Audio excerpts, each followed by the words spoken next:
nuclear power states, you'll never fight a war.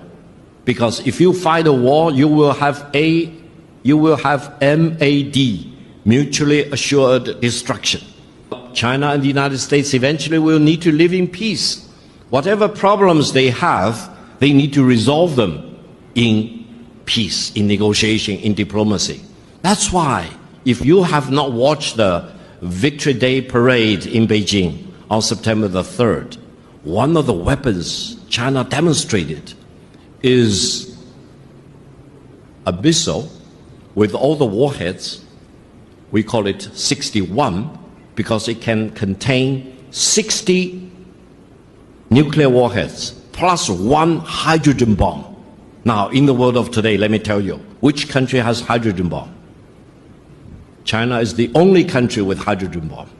And that ICBM can cover every corner of the world in less than 20 minutes and destroy any target in any corner of the world without any possibility of being intercepted. I hope Washington has learned the lesson. They know, as I declared in my interview with Abrams of the United States, very distinguished American, I basically told him, if you want to have war, you will get war. If you want to destroy China, you will be destroyed. If you want to impose nuclear war on China, you will be wiped out by nuclear war. This is very serious. China's policy is very clear. China will not fire the first shot, but China will not allow you to fire the second shot. That's why, while I'm pained to see the confrontation between China and the Philippines in the South China Sea, I also feel blessed that they are only using water cannons against each other. Make no mistake, China has more lethal things than water cannons. But I hope we will only use water cannon and we will not escalate and we will never use real ammunition between China and the Philippines.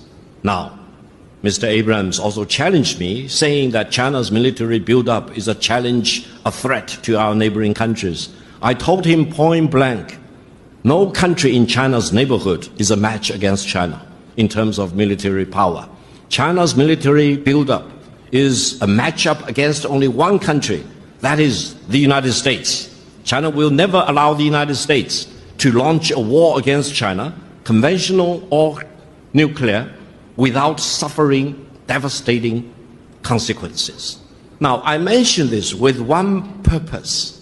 I hope people in China and people here in the Philippines will look at ourselves and each other as friends. And if the Philippines is really committed to treating development as the hard truth, to build up your connectivity, financial connectivity, technological connectivity, and also AI connectivity of all kinds, let me tell you, China is the best country for you to work with because China has the largest financial pool, China has the largest manufacturing capability.